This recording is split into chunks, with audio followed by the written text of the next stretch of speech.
So today we're going to talk some about Pennsylvania and then overall about history, the election process. So please join me in welcoming Heather Cox Richardson.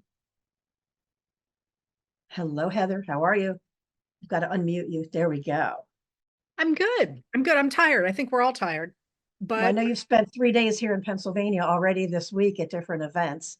yeah, so Uh, let's start with the very beginning on that. What a freaking beautiful state Pennsylvania is. Thank you. Every state is special in its own way, but I never drive across Pennsylvania without thinking, there is a reason that it had such phenomenal artists. It is such a pretty state, but I suspect that's not why you want to talk to me today. So maybe I'll let that go. But for those of you who are like driving to the grocery store and thinking, about one thing or another, and maybe not paying attention to the scenery around you, take a look, because that is one pretty state. I agree with you, especially right now. The leaves are all turning around where I am, and it fills you with hope when you see that beauty. So thank you for that.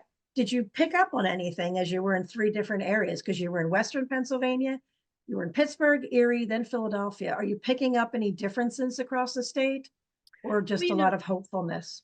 the sort of thing we always see in Pennsylvania, which is, we drove through a lot of small towns, isolated towns like we have in New England, and they're covered with Trump signs. Also with Harris signs, but more Trump signs than Harris signs there. But the feeling in the other places that I was, and this is again anecdotal and all that, but I think it extrapolates from there to the rest of the country, is that there are a lot of us who care deeply about American democracy and feel like we are in a movement. And that absolutely holds in Pennsylvania as well as in the other places I've been for the last 13 months. And, I love the word polar coaster. I'd not heard that. I ignore the polls because I'm not sophisticated enough to understand them in the kind of granularity that you need to in order to really make sure that you're seeing what's there and not what somebody wants you to think is there.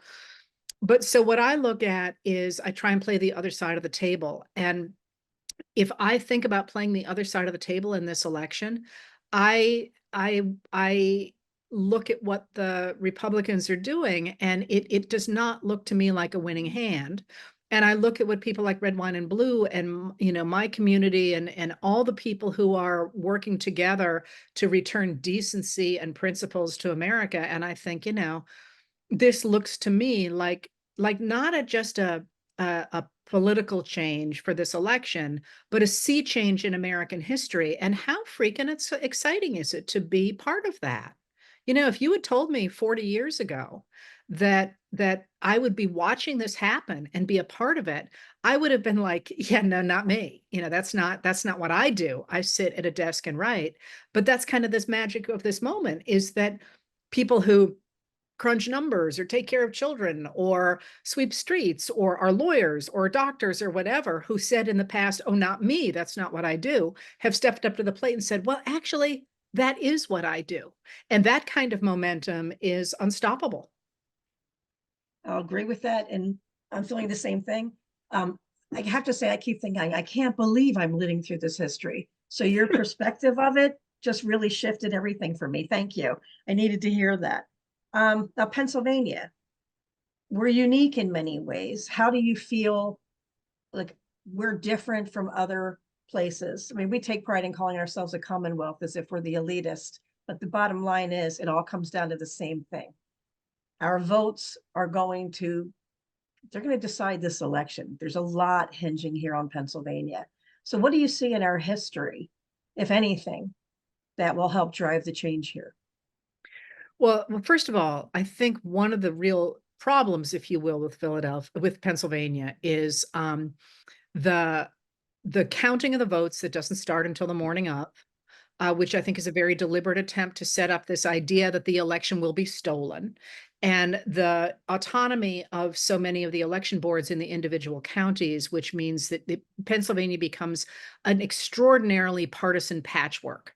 And that makes it superheated. And that is, I think, a problem for Pennsylvania and for the country, because lots of people don't think about that when they think about Pennsylvania. So the thing about Pennsylvania is, of course, it is in many ways split, and it's split geographically between the East and the West. It's split then really culturally between the eastern cities and the western, what I would call the opportunity belt now, not the rust belt, as people Like have that. said. And this is one of the things that frustrates me a little bit, is that not a lot of people are aware of how many jobs have come into former manufacturing centers in Philadelphia in the last 3 years. So Erie County, for example, picked up 2,000 manufacturing jobs, Erie County alone. But you still hear people saying, oh, there's no jobs and it's terrible out here. And in fact, the Biden-Harris administration went out of their way to make sure there were new jobs coming into those areas that had previously been left behind. But so Pennsylvania has another thing going with it as well, and that's that we know that older counties that are heavily dependent on the federal government, older meaning the demographics in them are older, because of are more dependent on the federal government because of Social Security, Medicare, and social welfare programs. We also know that those same counties in the past have voted for Donald Trump, which is this weird paradox. So there's a lot of things going into this election that we don't know how are going to play out.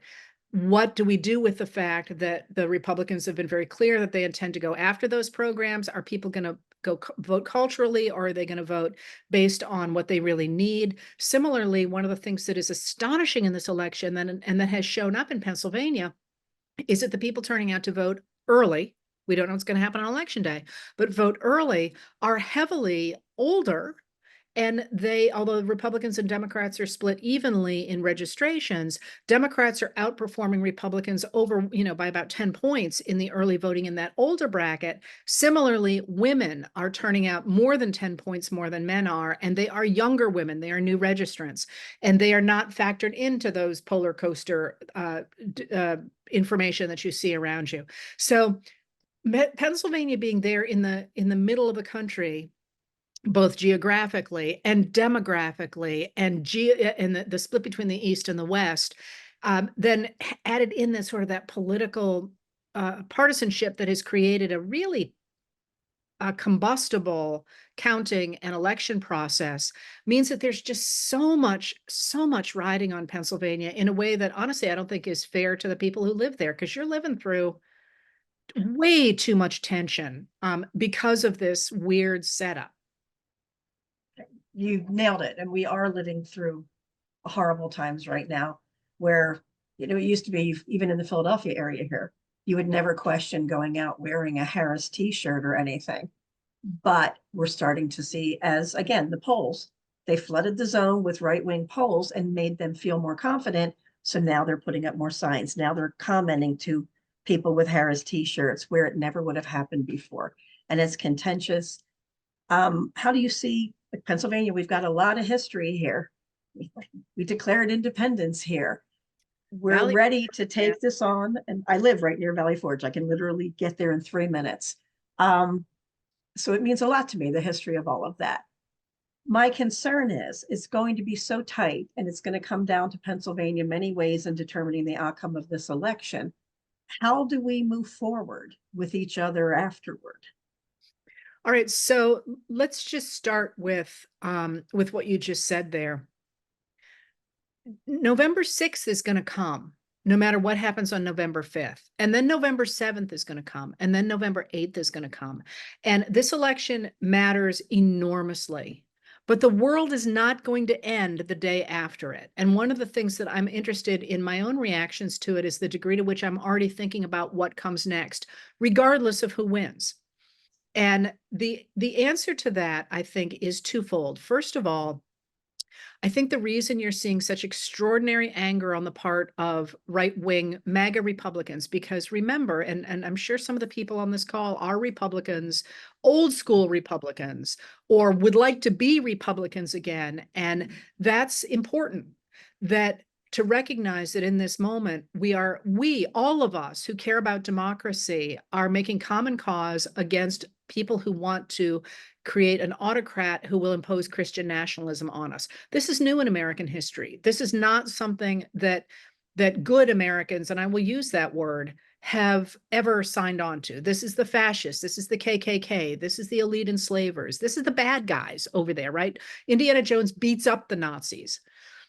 Those of us who care about democracy are supporting Harrison Walls in a nonpartisan way, if you will. We're supporting democracy in this election, not partisanship. So the reason that those MAGAs are so angry is because I think they see the writing on the wall. That is, Donald Trump is old. He is in really serious shape mentally. You have to be covering your eyes not to see it. And there is nobody who can pick up that mantle. So this is, for them at a visceral level, their last opportunity to put their autocrat in place. But even more than that, if you look at America, if you look around us, the demographic has changed. We all knew that in 2028, the demographic was such that the MAGA Republicans could not survive in a free and fair election. And that's what many of us were sort of expecting, that we would get through 2024 with a second Biden term, and then 2028 would make everything different. Well, of course, Biden's decision not to accept the Democratic presidential nomination jump-started that. So we're 4 years before we expected to be on that, and the demographic is not quite as much as shifted as it will be by 2028. But that being said, those people who want to destroy democracy see this as their last chance. And you look at the way J.D. Vance talks, for example, or talked in 2021 about using power ruthlessly to reclaim those institutions that he feels have been taken away from people like him. Taken away, that's us. That's the majority of Americans saying, no, in fact, we'd like to have everybody answer to the same laws and all the things that have been traditionally part of our democracy. So the anger and the fury that you are seeing and feeling, I think, is not a sign of power. If you're powerful, you don't have to demonstrate your power. You have it. If you feel like you've got to, scream at people in polling places and wear your regalia and fight with people and all that, that says you are losing power. This is an attempt to regain power that you have already lost. So going forward after November 5th or 6th or 7th or 8th or whatever we know, what does that look like? It'll look very different depending on who's in office. But in both cases, one of the things that I find very exciting is what I just said. Think about us here on this call, or all the people that we've worked with over the last 5 years anyway. You could go back earlier than that as well. Do you really see us saying, okay, we're done. We're going to go back to sitting in our basements writing books, which I'd like very much to do, by the way. I don't see that happening.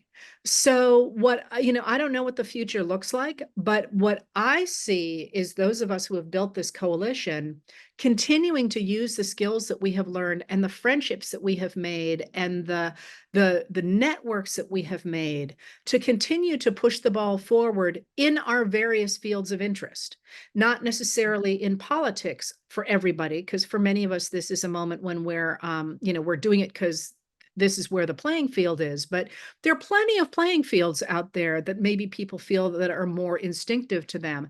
And that's what I see going forward. And in terms of this angry population, okay, yeah, they're really angry right now. It's a heated season. But the way I see it is that, think about America in the 1950s, for example. Once there was a public movement, or the 1930s, or the 1890s, once there's a public movement in one direction, lots of people just follow the movement. They just go with whatever is there. And I think a lot of that fury and anger is going to, some of it's going to go underground. Some of it's going to turn into violence. Some of it's going to go into a ground. But for a lot of people, they're just going to forget or pretend that they were never part of it. Think about the fact that Berlusconi in Italy consistently, he was sort of Italy's Trump figure, consistently won, had a floor of 25%, consistently.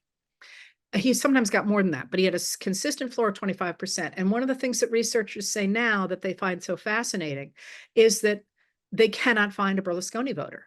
Everybody says, I hated him. I didn't vote for him. And they will say, 25% of you are lying to us. But this is what happens, we discover in oral histories of politics, is that people put themselves on the good side of history. And I suspect that that's what we're going to see.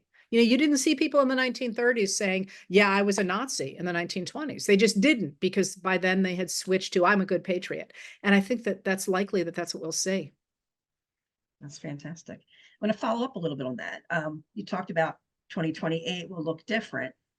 What is the history around voting blocks and turnout by voting blocks and people who feel like it's a civic responsibility to go out and actually I mean, I know the other side feels that they're doing their civic responsibility also, but the voting blocks are shifting as the demographics. What do you see happening Well, there's in two important 2028 and beyond? Well, so there's two important things about voting blocks. One that it's important, I think, for everyone on this call to realize and to remind people of is that traditionally Republicans have felt that they were doing their civic duty when they voted all the way down the ballot. And Democrats have thought they were doing their civic duty when they voted only for those races that they had personally researched. So Democrats have very high in what's called roll off. That is, they'll vote for one or two people and then they'll roll off, whereas Republicans vote the entire way down the ticket.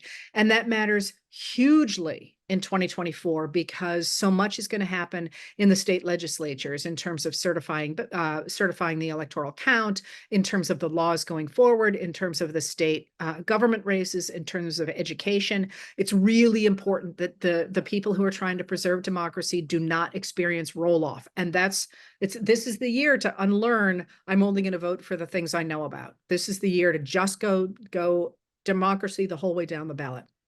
But what you just suggested, I think, is really interesting because in this large coalition, which is forming, and it really looks to me like the coalition that created the Republican Party in the 1860s, or the coalition that became both parties actually in the 1890s and in the 1900s. What you get is a whole bunch of people saying, listen, we disagree with each other about immigration and finance and, transportation and all this stuff we don't agree on.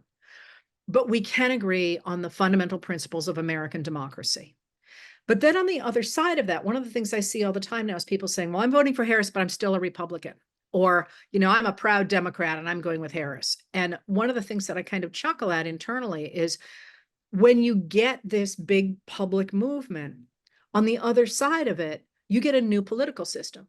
So I fully expect that we will continue to have the names Democratic and Republican. But what is contained under those labels, I can't foresee. And I find this absolutely fascinating because by 2028, the Democratic Party, I think, has reshaped. I think that Harris has dumped identity politics and brought on Tim Walz to really marry the Republican reform impulse of the middle of the country, places like Pennsylvania, and in the early 20th century. And they have created this sort of very centrist movement. And I think that they will continue with that, but they're going to lose a lot of more of the center-right people. But what that will look like when the Republicans reform after MAGA is, I think, absolutely fascinating. And one of the things that I just got off a podcast with Rick Wilson, who was a former Republican operative, and we were talking about this. And one of the things that is most fun for me and most interesting for me is that new Republican Party, you can see that you can already think of the leaders who want to be in charge of it. You can see them, and they're having their own meetings and, they're very visible. But we are now in this election getting the push from the bottom. And what soon to be Republican voters from the bottom will create for the new party is anybody's guess. And one of the things that I think is so interesting in this moment is that Liz Cheney, who has stated that she believes life begins at conception, and David French, the evangelical writer for the New York Times, brilliant writer for the New York Times, says the same thing. And yet both of them have now backed off on the anti-abortion movement because of the extraordinary numbers of death of women now, and because of the reality, as David French put it recently, that you must look at statistics and recognize that abortions go down under Democrats.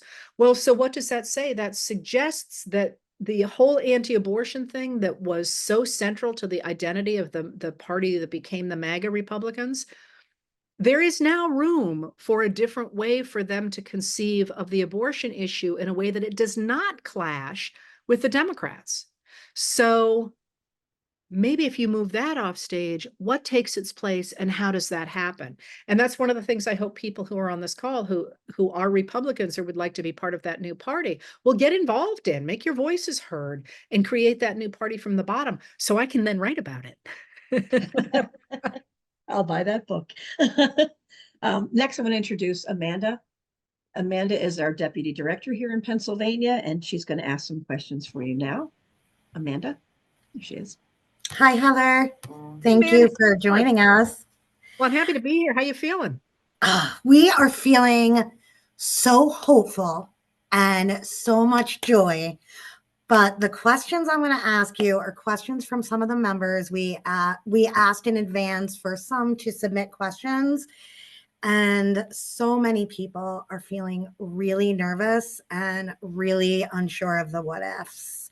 So Melissa and Adrian have asked, how can we prepare if the worst case scenario happens? And I'm really superstitious and I don't want to say it out loud, but I will. And that would be if they win everything, the state, the House, and the presidency. Right. Well, it's always good to prepare for the worst, right? And what I would say in answer to that reflects what scholars of authoritarianism talk about, because that's what we would be looking at. And that is, remember the things that are real, because if that happened, we would lose the ability really to have a window into what was happening in the country, because there would be, if not imposed restrictions on the media, although I would expect to see those as well, media figures would self-censor, not necessarily to keep themselves safe. Many of them are very courageous, but Timothy Snyder has this wonderful piece where he says, you can say you can be as brave as whatever, but what if you have a child who needs medical attention and you won't get that medical attention if you have pissed off the people in power? Or what if your child can't get into school? Or, any of the ways in which they can put pressure on people. So I would expect that you would have less ability to have a window into what's happening in society in a fair way. There will still be newspapers, but they may not be necessarily as clear as we would hope them to be. So in that case, kind of a scenario, what is real? What is real is the love that you have for your family. What is real is what you do for your neighbors. What is real are the skills that you bring to the world, whether it's gardening and providing tomatoes for the neighbors, or writing, or just being there when kids get home from school. It's the human connections that cannot be taken away. And again, when I think about what that might look like going forward, and people are very frightened, and I understand that. What will make all the difference, and makes all the difference under an authoritarian, is people simply doing the next right thing. That is, Timothy Snyder says, don't obey in advance. And that's, so don't back off first, because what you're doing is you're teaching an authoritarian government what it can get away with. But I would push beyond that and say, do the next right thing. Don't turn in your neighbors. Don't, sell people out. Don't do all those things. There is power in not doing the bad thing. And that the reinforcement of those principles across these communities that we've built would make people like us ungovernable. And that very quickly will help to undermine what might be happening at the federal level and at certain state levels. But remember, there are lots of states that are already preparing for what that might look like. And I think it's significant that you're not hearing a peep about that. Do you really think that the states and the federal government do not have a plan in place, the Democrats? I think they're just not telling anybody. There will be resistance going forward. And there is also, as I say, just the reinforcement of these human values, I think will continue to be there. And we don't know what that's going to look like. This is going to sound weird, but I wrote recently about the Great Crash in 29, and how the night before it, on the night of the 28th of October, Puccini's opera opened in New York City. And like the newspapers are full of like the carriages and the fine clothes and the parties. I mean, it's just the height of 1920s, and it's October 28th.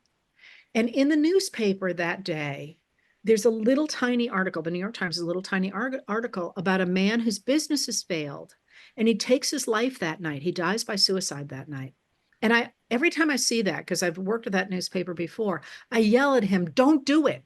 Don't do it. Because tomorrow you're going to be better off than all those people who you're looking at tonight and watching go to the theater in these fancy clothes and diamonds and carriages and all that. And I think maybe that's the lesson for us going forward, is that you don't know what tomorrow is going to bring. And it could be terrible, but it also could be fabulous. And in any case, it's going to be unexpected. And the principles that have carried us this far of family and love and community and friendship and caring and doing the right thing are going to carry us forward no matter what happens. Thank you so much for that. My daughter just recently asked me, like, she's 14, and she said, Mom, what if he wins? And I said, our work doesn't change. We win or lose, we will continue to fight for the rights of all people. And it kind of grounds me. And I know that for her, she was like, do you mean this never stops? And I was like, oh no, democracy is a muscle. We work every single day. So thank you for that answer. And then we had, let me just say, do you remember 2016 and we woke up the next morning or watched it all night as I did, and we were like, oh my God, oh my God, oh my God. That was a long time ago now. And I would not wake up and go, oh my God, oh my God, oh my God, because we have these networks, we have these friendships, we have the tools for pushing back. We have all those things in place now, and they're not going to go away, no matter who is elected. And that, I think, is a really big difference than what happened when Trump was elected in 2016. Yeah, really big. You're right. That does make me feel a little better. We're a little nervous here. But our last question is, like, you see all of this involvement with our beautiful community here in the chat. And then we plan to sleep till Friday. And we're already working on every single school board election. So that's next year in our row seats. And how would you suggest we keep this civil engagement and this joy and this hopefulness that we're seeing on the ground now and carry that with us in 2025? Well, so, it's funny you say that, because I'm in Washington now. I'm actually about to hop a plane for Florida for a red, white, and blue event. And I was in the green room behind the event we were doing last night. And it was 10 of us who are all deeply involved in pro-democracy work now. And I looked and I actually said something at one point, and I said, look at us here. We met because of the work that we're doing. We would never have met in any moment but this. We're from all over the country. We're doing all different kinds of work to protect American democracy.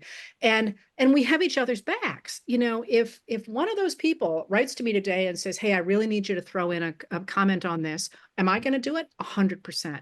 So when I thought about that. And at first I thought, oh my God, we're going to lose all this. And then I thought, no, we're not.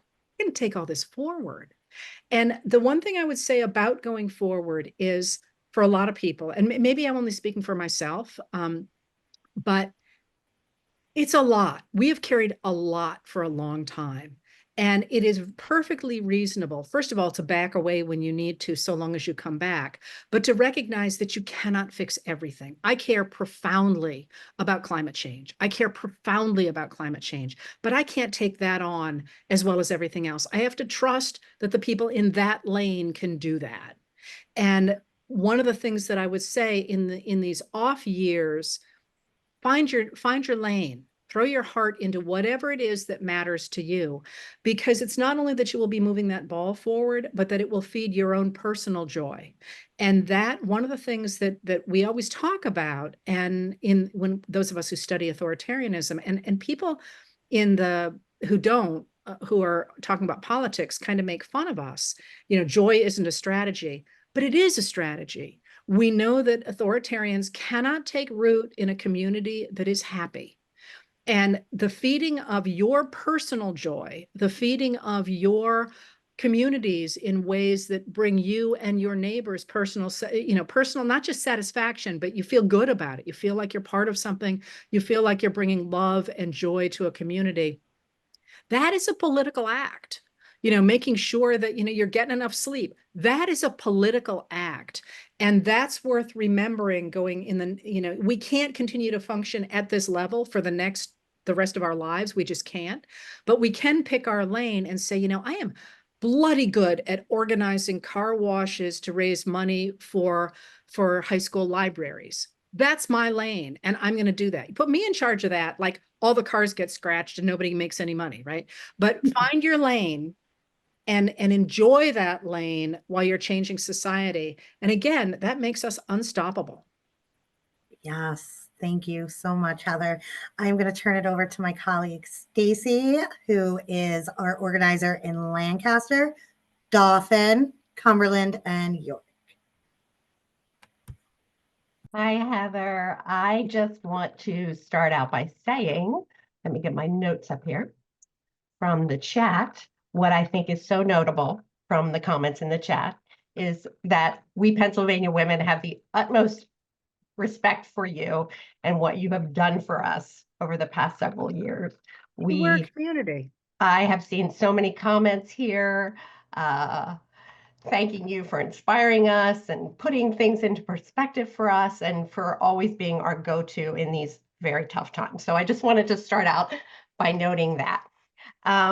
The one Pennsylvania specific question that we have here is, and I don't know if you know a lot about this or not because it's fairly local, but I'll give you a little background. So in my county, York County, and my neighboring county, Lancaster County, we've had some fake ballots uncovered, and the news on it has been very sparse. Other than that, they are investigating. We know nothing else. It's been about— Clarify though, they're not fake ballots, they're fake registrations. Yes, well, there were both. There were both in Lancaster. Yeah. But so it's being investigated, but we're hearing nothing. So we do have someone in the chat wanted to know if you could address that at all and whether or not you think that that is being created so that the election can be sent to the House of Representatives. Okay, let's start with the fact that voter fraud, that is an individual voting illegally, is extraordinarily rare. We have no instances in American history or recent American history in which that voter fraud has changed the outcome of an election. Election fraud, where people try and rig an election so they can steal an election, is possible. And it has happened in our history, and it is certainly at stake in this election going forward. So that's a useful distinction to have going forward. Now, if you look at York and Lancaster counties, one of the reasons that there is such a focus on them is because I think if you look at the numbers of early voters there are a lot of early voters, and they are women. And they're especially young women. So the fact that there is a focus on York and Lancaster is I think a reflection of the fact that the Trump campaign is very concerned about its current numbers in Pennsylvania. And I want to be really clear here. We don't know what's going to happen. I cannot say that enough, because all we know is what has happened until this moment. We don't know what's going to happen going forward. We really don't. No more Democrats could come out and all Republicans could come out, or vice versa, or anything in between. So I don't want people to say, oh, she says that the Republicans are going to lose Pennsylvania, because we don't know. But the early numbers, especially in York and Lancaster, are favorable for the Democrats. And they're favorable for the Democrats not only because of who is voting, but because Lancaster and York are suburban, exurban counties, right? And that's always where the battleground was going to be. This is why the Red, Wine, and Blue podcast is called the Suburban Woman Problem, right? And the reality that York and Lancaster appear to be heavily influenced by these suburban or exurban women is a real red flag for the Republicans. And so that being said, I think this is why Trump is focusing on York and Lancaster. But you're correct. There have been problems with registrations and possibly some votes. I didn't realize that. I thought it was just the registrations in those counties. And I have also noticed how little we're hearing about that. Now, that's in part because there's a criminal investigation going on, and you can't talk about a criminal investigation. But there is a character involved in those registrations. And I'm embarrassed to say I can't currently remember his name. He has worked for Republicans in the past, and he was working in those two counties. And the rumor mill suggests that he is the one involved in that. Now, I'm glad I can't remember his name, because I would be, possibly had nothing to do with it. But it does appear that there has been an effort, for whatever reason. Sometimes people get paid for getting registrations and they falsify them, but then they get to the registration place and they're like, Daffy Duck is not actually going to vote in this election. So it gets caught there. There does appear to have been this going on.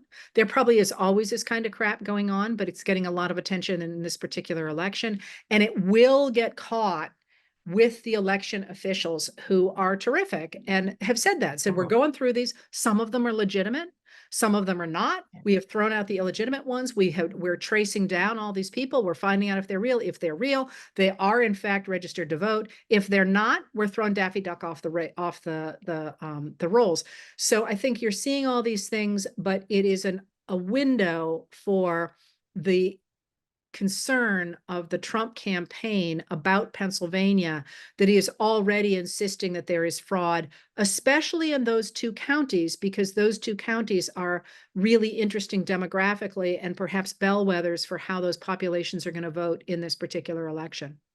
Well, Wow, Heather, one interesting. important part there too is Scott Perry is there, and he's up for re-election. He is an insurrectionist. He had to turn his phone over to the FBI. And it's looking like we have an incredibly strong chance of ousting him, with Janelle Stelson winning there. Good. And that's going to be groundbreaking if that So happens. we were Happens. when I was just in Erie, I was talking about this with somebody who said they were from the town of Lancaster. And I'm like, oh my God, Lancaster, you're from Lancaster. That's so amazing. He goes, yeah, I know Scott Perry's from here. I'm like, no, Thaddeus Stevens is from there. And Thaddeus Stevens is, of course, one of the great heroes of the Civil War and Reconstruction era. And he's like, okay, that doesn't often come up at cocktail parties, but yeah, Thaddeus Stevens was from here. Okay, the rest of the questions are a little more general, but I think this is a good one. Do you have any idea what the secret that Trump alluded to at the Madison Square Garden rally might be? No. I mean, I expect it has to do with counting, not counting. Let's be very clear. It is the states that certify the electoral votes in different systems. Each state has a different one. And then and they're very different. And I guess it's a rabbit hole I won't go down to. The states certify the electoral votes, and then they transmit those votes to the National Archivist. And the National Archivist makes the record of them. And then the National Archivist sends to the Congress the record of how the electoral votes came out. And the president of the Senate, who is the leader of the Senate, not the president pro tem, is the vice president. And the vice president then opens them. It's a ceremonial role, and says, this many for this candidate, this many for this candidate. We already know what those look like. As part of that process, senators and representatives can challenge those ballots and say, that wasn't a fair vote. I disagree with that. That has always sort of been a protest. Those never went anywhere until January 6, 2021, when they were designed, the challenges were designed to stop the counting and slow the counting, either so that the neither candidate got to 270 and it got thrown into the House of Representatives, or so that the Supreme Court would step in.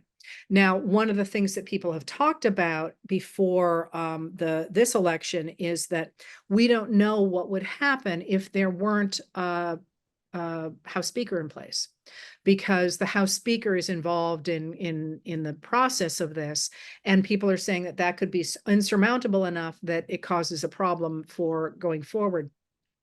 I have a hard time believing that. I mean, there's intent and there is mechanics, but I don't know. And certainly this particular Supreme Court might be willing to do something like that.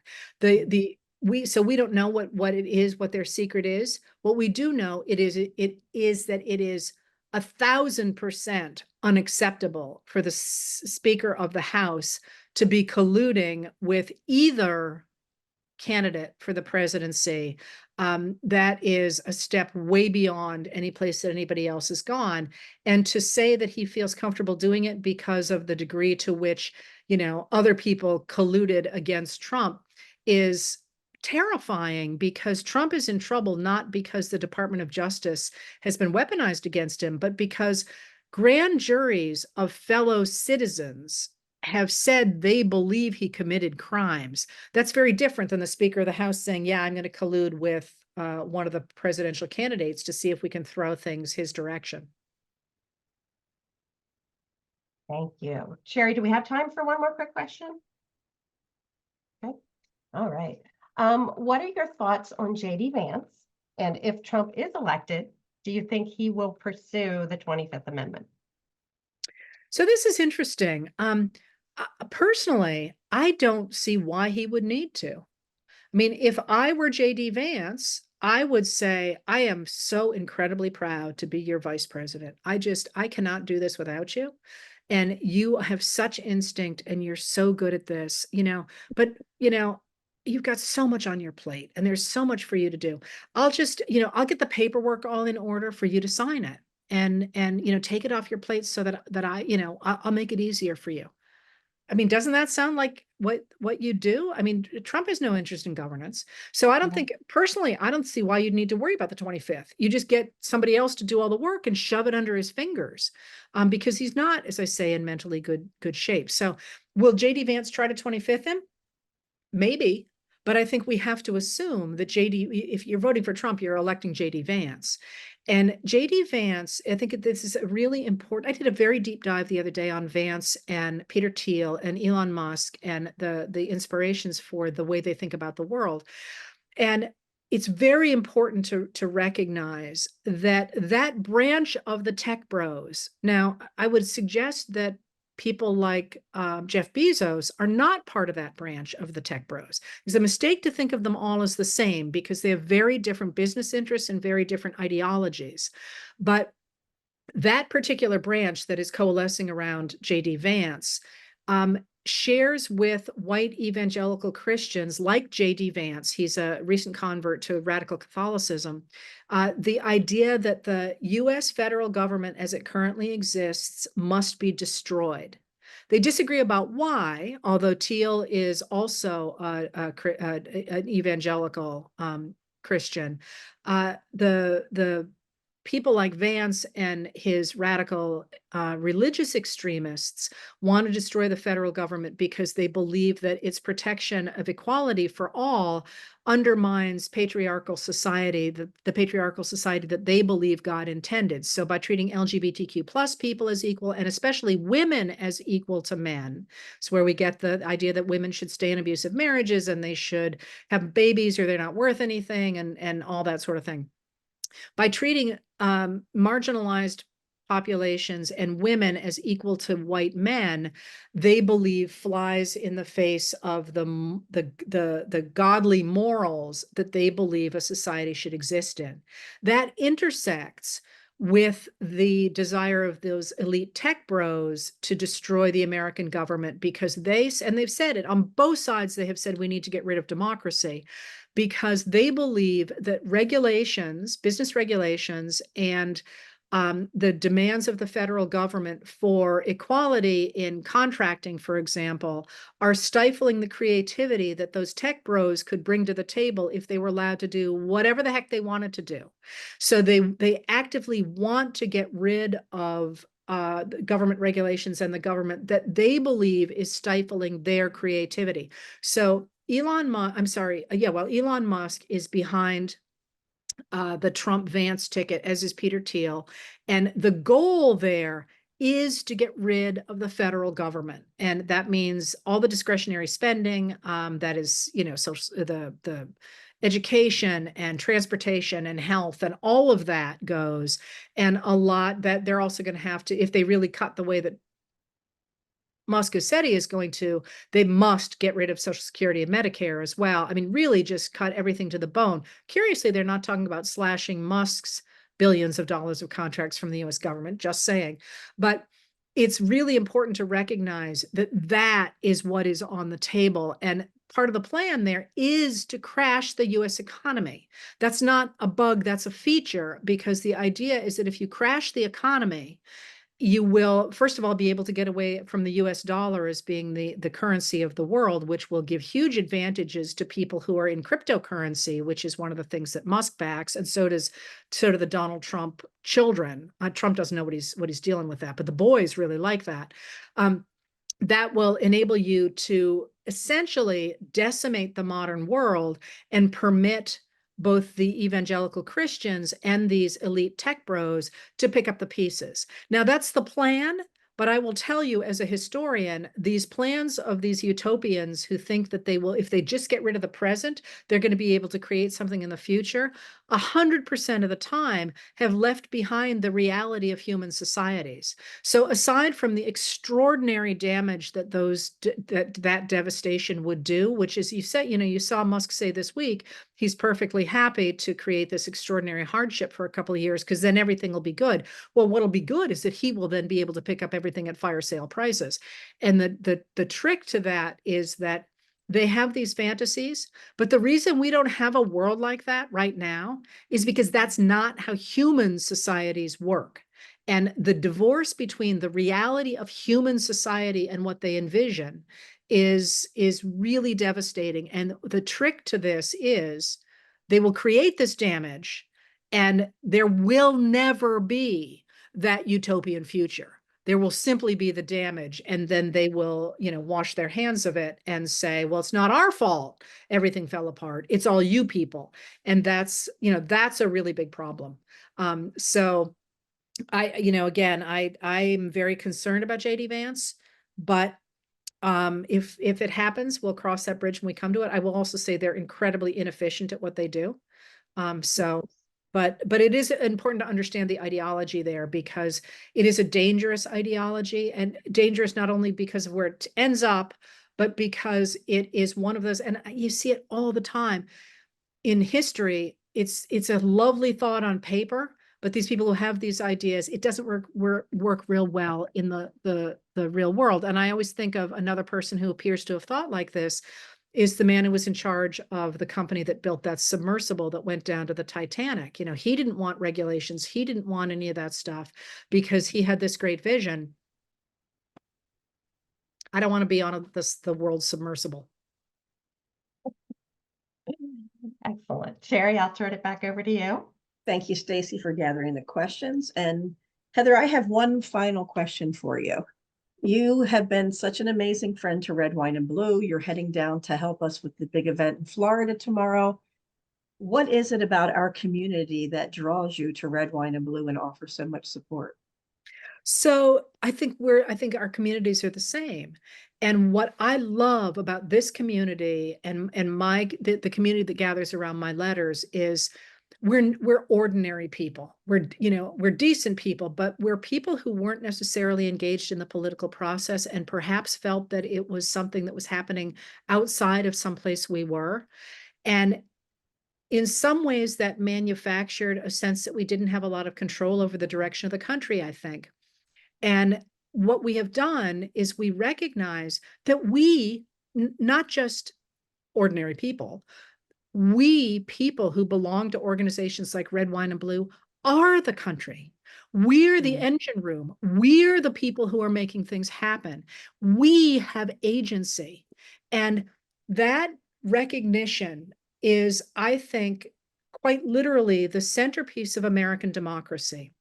When ordinary people, and in this case, women, because this is the moment that women are stepping up to the plate to claim our rightful position as the drivers of American society, that's when the magic happens. That's when people's lives get better. That's when communities gets better.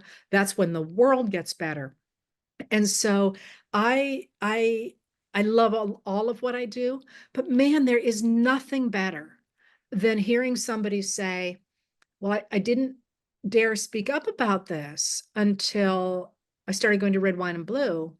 And now I'm running for school board.